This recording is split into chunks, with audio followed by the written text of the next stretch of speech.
Muy buenas tardes a todos. Bienvenidos una vez más a mi clase de transferencia de masa 1. Y en el día de hoy vamos a desarrollar o a discutir la teoría concerniente a la determinación del número real de etapas, ya sea de un absorbedor o de un stripper. Y la razón es porque hasta ahora lo que hemos visto tanto de absorbedores como de strippers, básicamente lo estamos desarrollando considerando que la eficiencia de esos equipos es del 100%, y además de eso, lo más importante, que cada una de las etapas que hasta ahora lo hemos visto como cajitas, ¿verdad? El vapor que sale de esa etapa sale en equilibrio con el líquido que sale de esa etapa. Por eso se considera una etapa ideal, ¿verdad? De hecho, cuando contamos el número de etapas que las dibujamos, llegamos hasta la línea de equilibrio precisamente porque estamos considerando que el líquido y el vapor que salen de cada etapa salen en equilibrio. Pero eso no sucede todo el tiempo o en el caso real, ¿verdad? Donde la eficiencia no es el 100%. Ya nosotros dominamos lo que es un problema de stripping, así que no lo voy a repetir, ¿verdad? Stripping, un problema de desorción, que también sería el otro nombre. Hemos desarrollado problemas también de absorbedores, y en el ejercicio de práctica resolvimos un absorbedor acoplado con un stripper para hacer, ¿verdad? Los dos diferentes tipos de problemas. Cuando veíamos, ¿verdad? Que esto lo vamos a ver más adelante, yo hago énfasis ¿verdad? En las torres, lo que tienen por dentro, lo prefiero hacer cuando veamos destilación, pero cuando vemos torres de platos para llevar a cabo procesos de absorción, pues aquí vemos, esto lo vamos a discutir con más detalle cuando veamos destilación, cómo son las torres de platos, pero prácticamente, ¿verdad? Cada una de esas etapas son unos platos, ¿verdad? Y por esos platos prácticamente va fluyendo, vamos a ponerlo de otro color, va fluyendo por unos bajantes, va fluyendo líquido desde el tope hacia abajo de la torre, mientras que vemos que cada plato tiene unos orificios. Hay diferentes tipos de platos con diferentes tipos de válvulas dependiendo de la aplicación que estemos desarrollando, pero prácticamente esos orificios permiten el paso, o sea, que suba el gas. Lo más importante es que cada una de esas etapas, como lo vemos, por ejemplo, si yo quiero dibujar aquí un plato con su orificio, pues prácticamente el líquido que empieza a bajar y a dar por encima del plato entra en íntimo contacto con el gas que pasa por los agujeros, entonces sale líquido y sale vapor en equilibrio de esa etapa, ¿verdad? En YouTube usted puede ver videos reales, si quiere ver un video real de estas torres de platos o simulaciones, en donde es mucho más fácil poder entender lo que le estoy explicando.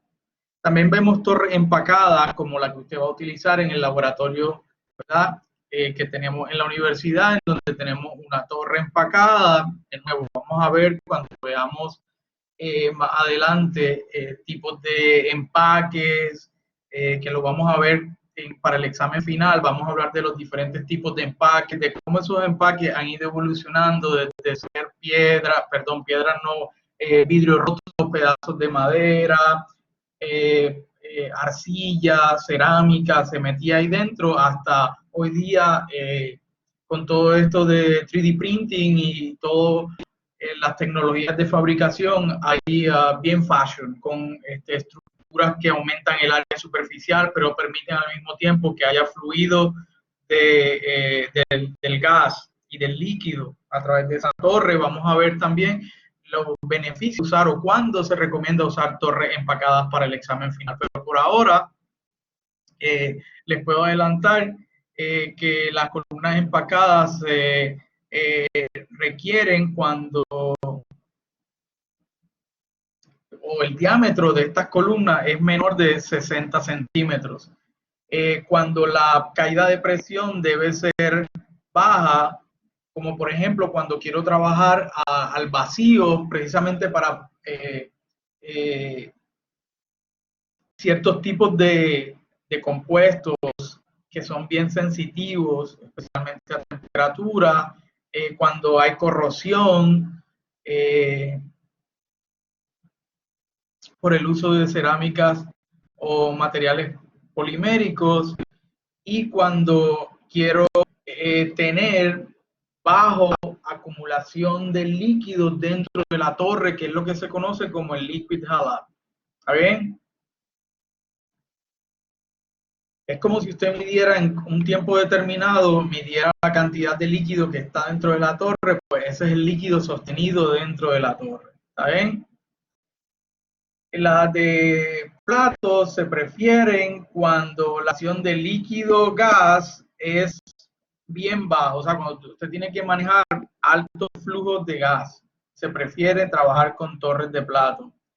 Y cuando usted requiere limpiarla frecuentemente, pues es mucho más práctico limpiar una torre de platos que coger todos estos rellenos, limpiarlos y volverla a rellenar nuevamente.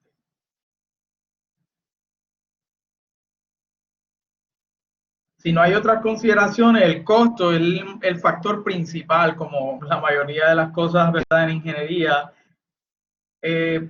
para ser tenido en cuenta cuando se escoge entre una columna empacada y una columna de plato para operaciones de absorción y operaciones de stripping.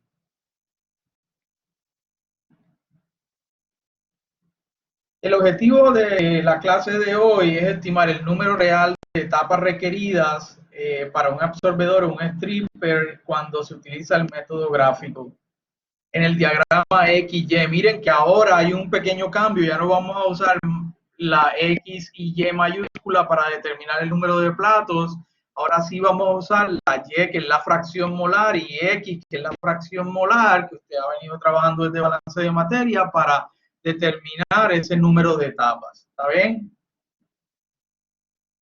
Y entonces va a estimar, además de eso, se va a tener en cuenta la eficiencia de Murphy para poder determinar ese número nuevo real de etapas.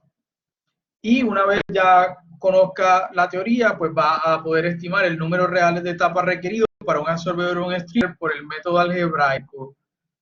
El método algebraico, cuando las dos líneas son rectas, usted puede usar Krenzen para poder hallar ese número de etapas, como lo hizo en el primer examen. Esto ya lo hemos venido, ¿verdad?, discutiendo. Sabemos que la nomenclatura, cuando es multietapa, sabemos que, por ejemplo, por donde entra el gas, se le coloca la etapa N+1, por donde sale el líquido sale de la etapa N, porque, ¿verdad?, se le llama la etapa N a esta etapa. Y la etapa 1 es donde sale el gas, por eso se conoce como Y1, B1, y por donde entra el líquido como la etapa C, o sea, el líquido que entra viene de la etapa 0, mejor dicho, aquí el gas vendría de una etapa hipotética N+1, ¿está bien?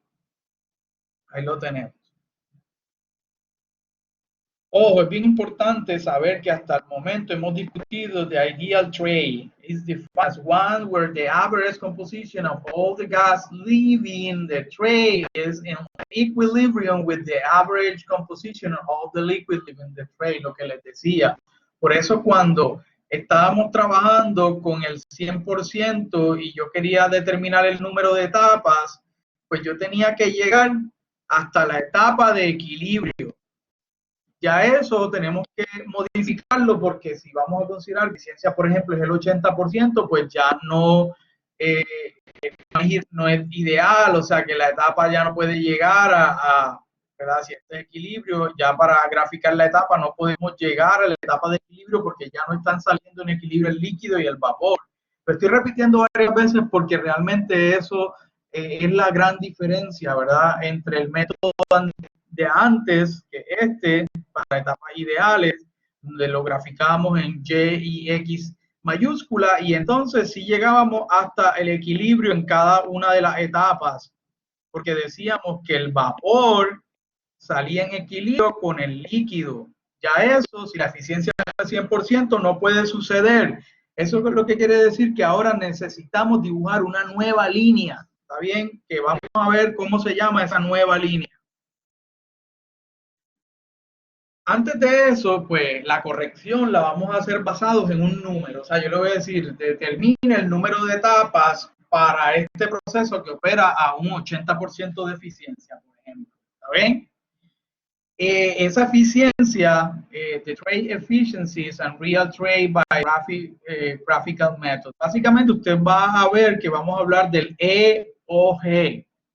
El subscript G significa que, que estamos usando, o sea, que esa eficiencia está basada en los flujos de gas, pero es orbital, ¿está bien?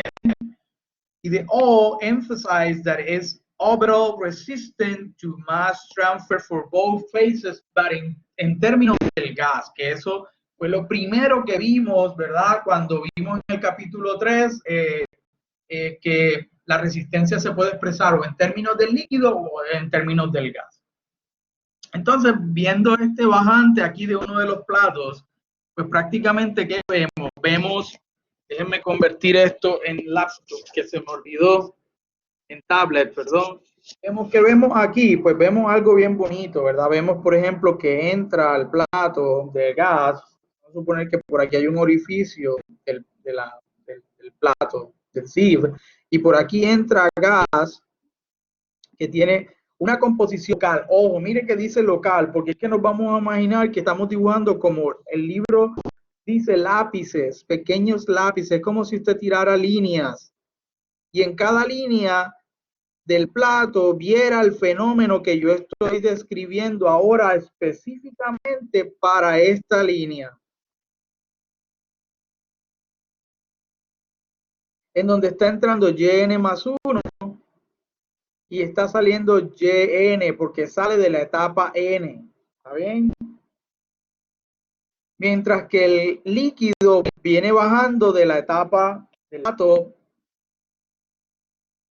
n-1, por eso tiene este subíndice n-1, y sale del plato n, por eso tiene xn minúscula. O sea, estamos mirando las composiciones. Así que la eficiencia de Murphy efficiency, pues volviendo al overall efficiency. Entonces, ¿cómo sería esa eficiencia? Pues sería el yn que sale, o sea, ¿cuál es la fracción que sale menos la fracción que entra dividido entre la fracción que tendría si estuviese en equilibrio Y', si fuese una etapa ideal, pues saldría en equilibrio con este líquido. ¿Está bien? Así que ahí iría esa fracción menos el yn más 1. O sea que prácticamente estamos dividiendo la situación real y comparándola, mejor dicho, con la situación hipotética, si fuese una etapa ideal, ¿cómo sería esa composición que saldría allí en equilibrio? ¿Está bien? Y eso lo estamos viendo para el OG en local, o sea, lo estamos viendo en una de las líneas. Para entonces convertirlo en Murphy efficiency en términos del gas, pues prácticamente miren que ya no aparece local, sino que ahora prácticamente es un average de todas las líneas. ¿Está bien? Prácticamente nosotros nos vamos, cuando veamos, vamos a mirar esa eficiencia como un número por ahora, o sea, 80%, 70%. Y usualmente se da la eficiencia en el tope de la columna y la eficiencia en el fondo de la columna, y el libro recomienda para un cálculo rápido, pues hacer un promedio de esos dos. Por ejemplo, si esto es 80% eficiente en el tope y 90% eficiente, pues el promedio 85 y trabajo con 85% cuando vaya a hacer la corrección en la gráfica. ¿Cómo hacemos la corrección en la gráfica? Ojo, ¿verdad? Es muy importante que nos demos cuenta que ya no puedo usar Y mayúscula y X mayúsculas anymore to calculate para calcular el número de etapas reales. Ahora tengo que usar Y y X, fracción, si la relación yo la tengo 2.5X en mayúsculas, pues yo tengo que reemplazar la fórmula de Y y la fórmula de X en minúsculas para entonces poder calcular los valores no me dan la ecuación. Por ejemplo, Y igual a 2.x en minúscula para yo poder aplicar esa línea y en el examen usted va a tener que calcular la línea de equilibrio, que es una línea recta. ¿Está bien? En el examen va a ser una línea recta. Así que tenemos la curva de equilibrio. Bien, aquí. Vale. XY, si a usted le dicen, ¿verdad? Que por P, que a Raúl, por ejemplo, a presiones moderadas, X por presión, si usted le dan la presión de saturación a la temperatura, pero el absorbedor triple y tiene la presión, pues usted puede tener la relación entre Y y X, que va a tener un número aquí M, ¿está bien? O también si utiliza la ley de Henry, Y igual a HX sobre P, y este sería la M si no se la dan, que sería la pendiente de esa línea recta, ¿está bien? En este caso, ¿verdad? Nada, tengo mi línea de equilibrio, allí, y tengo la línea de operación. Miren la línea de operación que me dio algo curveada. ¿Está bien? Ojo, porque ahora la estoy viendo en YX, ya no la estoy viendo con Y y X, en donde sabía que era una línea recta. ¿Está bien? Entonces, ¿qué hago? Yo lo que voy a hacer es dibujar una nueva línea que se conoce con el nombre de la línea de pseudoequilibrio, casi equilibrio. ¿Está bien? Casi equilibrio. Entonces, ¿cómo la voy a dibujar? Bien fácil. Usted de la línea de operación va a elegir, por ejemplo, si yo le digo en el examen, elija 6 puntos equidistantes para trazar nueva línea de pseudoequilibrio, usted va a coger los dos extremos, que son bien importantes, porque esa línea de equilibrio usted no la puede hacer al garete. Usted tiene un problema que tiene unas variables determinadas ya. Tiene un Y1, por lo tanto tiene un Y1. Tiene un Y2, por lo tanto tiene su Y2. O sea que tiene Y1 y Y2, que son los valores extremos aquí. Y por lo tanto tiene un X2 y un X1 minúscula, que son los valores extremos. O sea, cuando usted ve esta combinación, tiene que ser uno de estos, esta combinación tiene que ser el otro de los puntos. Entonces hay que ser bien mesurados y bien, o sea, bien, estar pendientes, perdón, de que estos dos valores, estos dos puntos sean exactamente los dos puntos, no importa que ahora estemos trabajando con minúsculas, pero tiene que ser los límites establecidos por el problema. Y ese es el grave error que cometen muchos de los estudiantes, que se olvidan de estos dos límites al momento de dibujar la nueva línea en Y y X minúsculas. ¿Está bien? Entonces, ¿qué vamos a hacer? Ustedes, por ejemplo, yo les digo a ustedes que la eficiencia de Murphy es del 80% cuando hizo el promedio del tope y del fondo de la torre. ¿Está bien? De la torre. Entonces, usted con la regla es un poco tedioso. Usted con la regla va a contar siempre, nunca se le olvide, siempre es desde la línea de operación hacia la línea de equilibrio.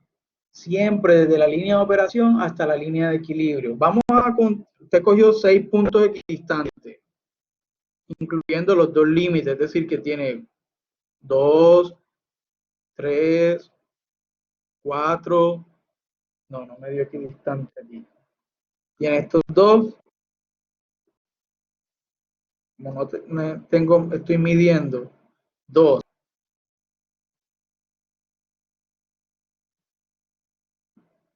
2, 3, 4, 5 y 6. Ahí no está equidistante, pero son 6 puntos. ¿Está bien? Usted con la regla sí lo va a hacer equidistante. Entonces usted va a coger cada uno de esos puntos que seleccionó, incluyendo los dos extremos, y va a tirar una línea vertical paralela al eje de la Y desde ese punto hacia la línea de equilibrio y va a medir y va a dejar la regla allí y va a medir cuánto dio esa longitud. Vamos a suponer que esa longitud dio 12.3. Y como la eficiencia average es 80%, pues usted va a sacar el 12 puntos sin mover regla, la va a dejar allí, ¿está bien? Va a sacar el 12.5, perdón, 12.3, le va a sacar el 80%. Eso le da 9.84.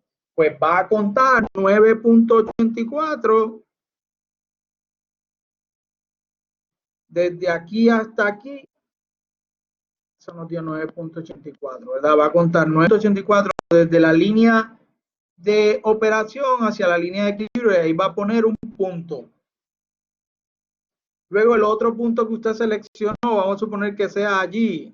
Usted va a contar la distancia de ese punto, una vertical, hacia la curva de equilibrio. Vamos a suponer que ahora esa distancia le dio 13.5. Pues le saca el 80%. ¿Está bien? ¿Cuánto es eso?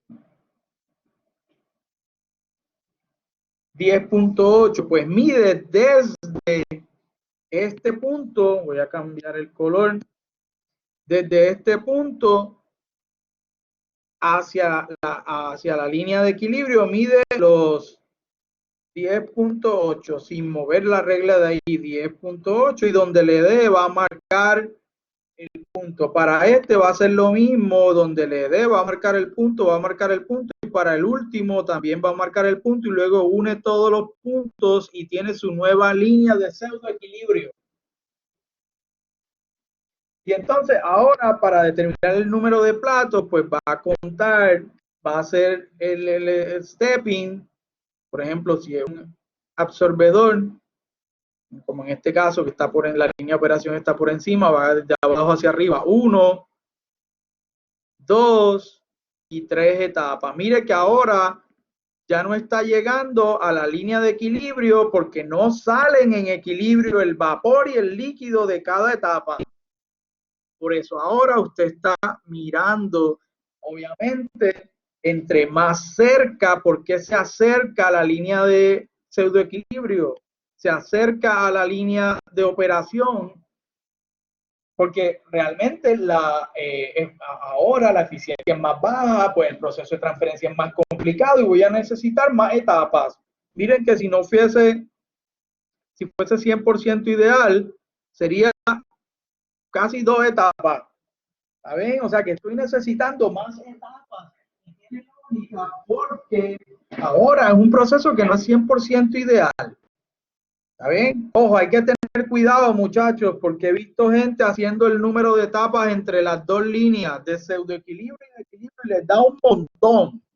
Así que, ojo, no es entre esas dos, es entre la línea de operación y la nueva línea de pseudoequilibrio. Y acuérdense que para medir la distancia que voy a tomar, siempre desde la línea de operación hacia la línea de equilibrio. Ahora, si es un stripper, tengo que tener cuidado, porque si es un stripper, pues vamos a suponer que la línea está aquí de operación, está por debajo. ¿Está bien? Pues si escojo varios puntos de esa línea de operación y cuento la distancia, vamos a suponer que esto me dio centímetros y la eficiencia era del 80%, pues voy a contar desde la línea de operación hacia la línea de equilibrio el 80%, y ahí pongo un punto, aquí 80, 80, 80, 80 y luego 1.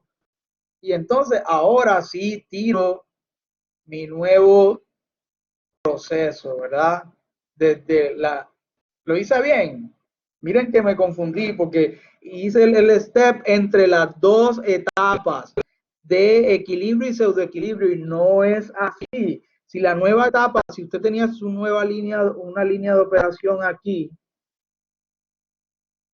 y cuando midió la línea de pseudoequilibrio le dio por aquí, pues usted no va a hacer la etapa entre estas dos, usted va a hacer la etapa entre la línea de operación y la nueva línea de pseudoequilibrio. ¿Está bien?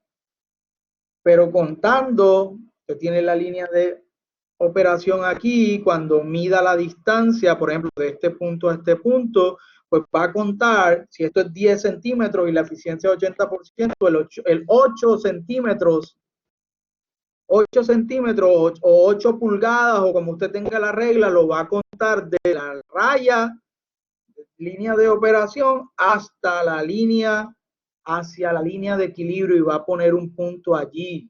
Porque si lo hace al revés, va a estar mal. Si usted, por ejemplo, tiene este punto aquí y tira una vertical y cuenta el 80%, pero y cuenta, y esto le dio 10 centímetros o 10 pulgadas o lo que esté viendo, pues cuando, si cuenta el 80% de 10, que 8 acá, mire que le va a dar la línea de pseudoequilibrio bien pegada y le van a... Entonces me dice, profesor, necesito 60 etapas, porque lo hizo mal. Siempre se cuenta la distancia desde la línea de operación hacia la de equilibrio. ¿Está bien?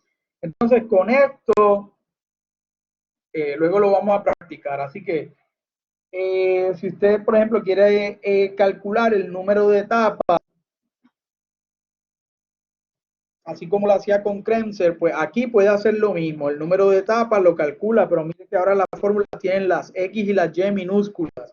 Igual que aquí, si es una transferencia de líquido a vapor, o sea, un stripping, o si es un absorbedor, pues aquí tiene sus respectivas ecuaciones. Si A es diferente de 1, si A es igual a 1, si A es diferente de 1, si A es igual a 1, y usted ya sabe cómo calcular A, L sobre M por V, donde M, si es una línea recta, es la pendiente de esa línea de equilibrio. ¿Está bien?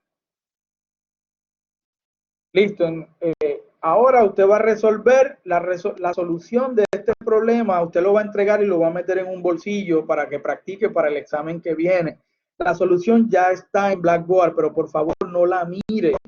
No la mire hasta que usted lo haya hecho y compare si usted está entendiendo o no está entendiendo el tema. ¿Está bien? Así que muchas gracias por su atención, y cualquier duda nos vemos ahorita a las 5 de la tarde. Hasta luego, que estén muy bien. A las 5 o a la hora que sea la hora de oficina. ¿Está bien? Bueno, que estén muy bien. Y ustedes.